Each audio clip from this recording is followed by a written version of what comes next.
Dear Doctor McStubbins, you don't know me, but suffice to say I owe you an explanation as to the disappearance of your clockwork wife. I assure you she is quite safe and sound, in at least one piece, and the circumstances of her supposed disappearance are nothing less than a simple accident and an innocent misunderstanding. I am a humble man of science, and was in town for the biannual Mechanicornucopia convention at the Crystal Palace, to where I was on my way, when an attractive young mechanical woman, who I only later discovered to be your spouse, approached me on the street. Evidently, she was experiencing a fault in the beveled spur movement in her left knee, and spotting my tool belt, sought my aid in rectifying the malfunction. Being a gentleman, I was naturally happy to lend a helping hand. In fact, I thought it to be the perfect opportunity to test out my new pressurized rotating screwdriver. I carefully, and I assure you quite discreetly and with express permission, lowered your wife's left stocking and removed the frame plating of her knee. The repair was simple enough. It turns out that the Y-axis spur was tilted. However, there was a slight complication when I went to rewind the mainspring.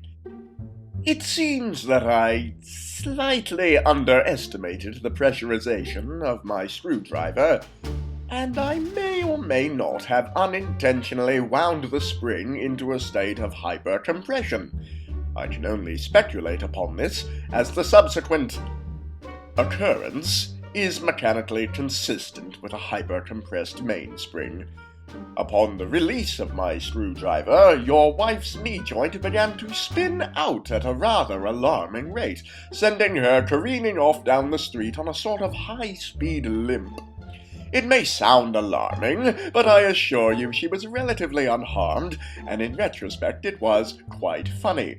If I were to say that I was put in mind of a kangaroo with one leg slightly shorter than the other, I shall not be unfaithful to the spirit of her gait.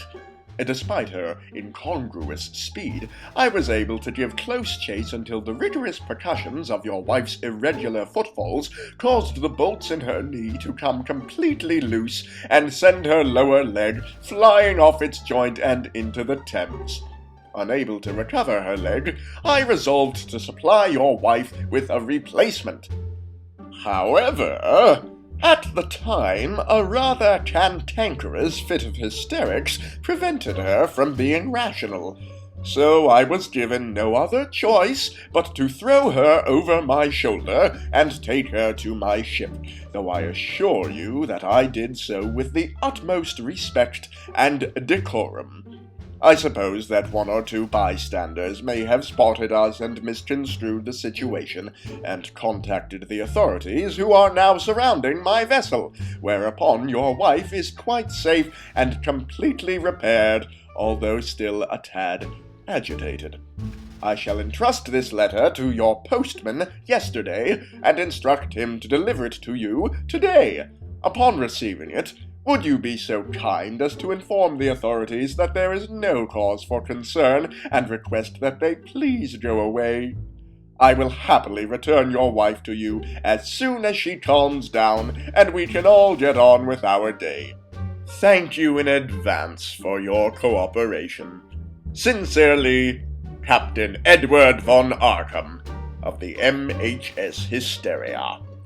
P.S.